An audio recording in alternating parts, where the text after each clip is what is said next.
High, আমি রূপম। এখন কথা হবে বড়ে মিয়া ছোটে মিয়া টাইটেল ট্র্যাক এবং যোদ্ধার টিজার নিয়ে, যেটা আজকে কিছুক্ষণ আগে ড্রপ করা হয়েছে। তো কেমন লাগলো এই দুটো কাজ, তা প্রথমে যদি আমরা টিজার নিয়ে কথা বলি, তো যোদ্ধা বহুবার পোস্টপোন হওয়ার পর ফাইনালি 2024 15 মার্চ সিনেমা হলে মুক্তি পাবে। ছবিতে সিদ্ধার্থ মালহোত্রার সাথে সাথে রাশি খান্না এবং দিশা পাটানি মুখ্য চরিত্রে অভিনয় করছে। এই ছবিটা ধর্মা ব্যাকিং করছে এবং ধর্মা এই ছবিটা সোলো রিলিজ করার জন্য বারবার এই ছবিটাকে পিছিয়েছে।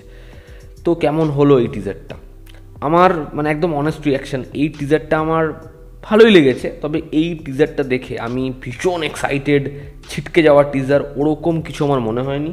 সেরকমভাবে এই টিজারটা জালি টিজার, ভজা টিজার এমনও মনে হয়নি। কিন্তু এই টিজারটা কখনোই খুব দারুণ কোনো এক্সপিরিয়েন্স দিচ্ছে না, আবার খারাপ এক্সপিরিয়েন্স দিচ্ছে না, মাঝামাঝি জায়গায় রয়েছে।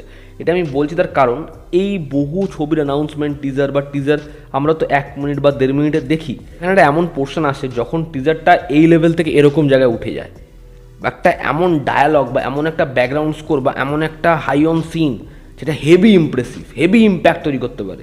কিন্তু এই টিজারটায় সেরকম কোনো জায়গাই নেই। এখানে একটা ফ্লাইট হাইজ্যাক হচ্ছে এবং বোঝা যাচ্ছে এখানে গল্পটা পুরোপুরি সেই হাইজ্যাকটা নিয়েই। এই একজন কমান্ডো যে ফ্লাইটের মধ্যে রয়েছে, সে কিভাবে এই রেস্কিউ অপারেশনটা সাকসেসফুলি হ্যান্ডেল করবে, এই নিয়েই হচ্ছে ছবিটা হবে।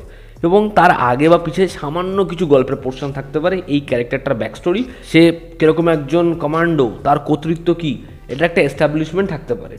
এবার মেবি তার একটা পার্সোনাল লস থাকতে পারে, অ্যাট্যাক ছবির মতো।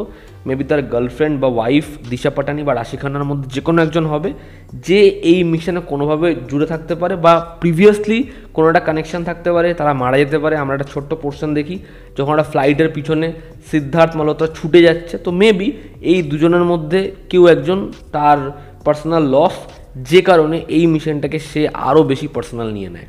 এরকম কিছু একটা হতে পারে আমার মনে হচ্ছে।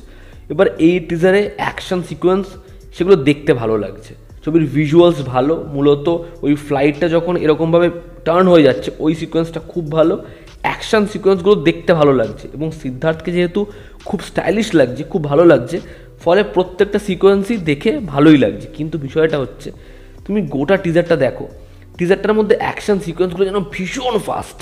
এখানে একটা জাম্পের সিকোয়েন্সে কিন্তু স্পিড র্যাম্প করা হয়েছে, স্লোমো করা হয়েছে, বাট সেটা ইমপ্রেসিভ নয়। এবং প্রত্যেকটা ফাইট সিকোয়েন্স, ওই পার্লামেন্টের মধ্যে ফাইট সিকোয়েন্সটা ঝাঁপ দিয়ে গিয়েও বন্দুক ধরে নিচ্ছে, বা ফ্লাইটের মধ্যে ফাইট সিকোয়েন্সটা দেখবে, ওগুলো এত ফাস্ট যে ওটার মধ্যে কোনো ওয়াও মোমেন্ট নেই।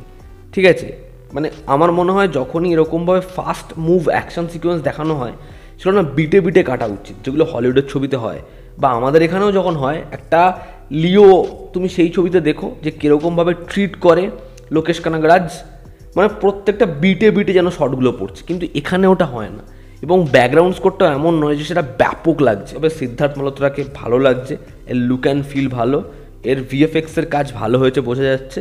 এবং এর যে কন্টেন্টটা, সেটা জানা হলেও হয়তো সেটা অডিয়েন্সের সাথে বেশ ভালোই কানেক্ট হতে পারে। তো আমার এই টিজারটার মধ্যে যেমন কিছু জিনিস ভালো লেগেছে, আবার কিছু জিনিস ভালো লাগেনি, সেগুলো বেটার হতে পারতো বলে মনে হয়েছে। এবার যদি আমরা কথা বলি বড়ে মিয়া ছোটে মিয়া টাইটেল ট্র্যাকটা নিয়ে, যেটা আজকে কিছুক্ষণ আগে ড্রপ করা হয়েছে, তো কেমন লাগলো এই গানটা? একদম অনেস্টলি বলছি, এই গানটা না একদম ভালো হয়নি। গানটার মধ্যে ওই বড়ে মিয়া ছোটে মিয়া সুবহান আল্লাহ, এটা একটা ভাইবস আছে, সেটা না হেভি মজার। এবং যখন টিজারটা এসেছিলো, টিজারে কিন্তু এই টিউনটাই ছিল, ঠিক আছে। এবং আমি ভেবেছিলাম হয়তো এরকমই গানটা হবে, কিন্তু এই গানটা শুধুমাত্র তারা ওই লাইনটা নিয়েছে, বড়ে মিয়া তো বড়ে মিয়া ছোটে মিয়া সুবহান আল্লাহ।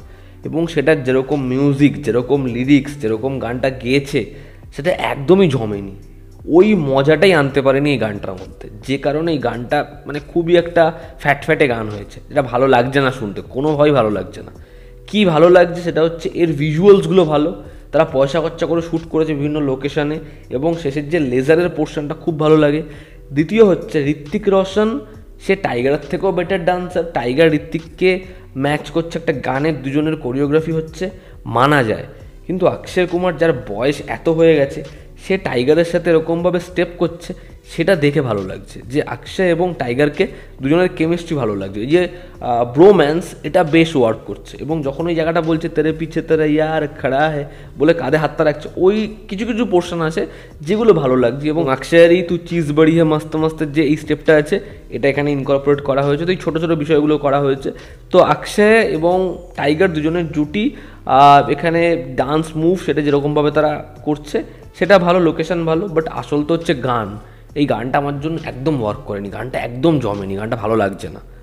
তো দেখার এই ছবির পরবর্তী গানগুলো কেমন হয়। ছবিতে অনেক গান থাকবে এমন তো মনে হয় না, তবে এরকম ধরনের ছবিতে একটা এনার্জেটিক গান দরকার এবং ব্যাকগ্রাউন্ড স্কোর বা একটা টাইটেল ট্র্যাক যেটা ওই অ্যাকশন সিনে বা একটা চেজিং সিনে ওখানে ওই সিকোয়েন্সটাকে আপলিফ্ট করে দেবে, যেরকম জওয়ানে ছিল, লিওতে ছিল, ঠিক আছে, তাহলেই তো অডিয়েন্স এই মজাটা পাবে। এই ছিল আমার রিয়াকশন যোদ্ধার টিজার এবং বড়ে মিয়া ছোটে মিয়া টাইটেল ট্র্যাক নিয়ে। তোমাদের কি রিয়াকশন জানিও, জনতা আমাদের পাশে আছে। আবার দেখা হচ্ছে, টেক কেয়ার।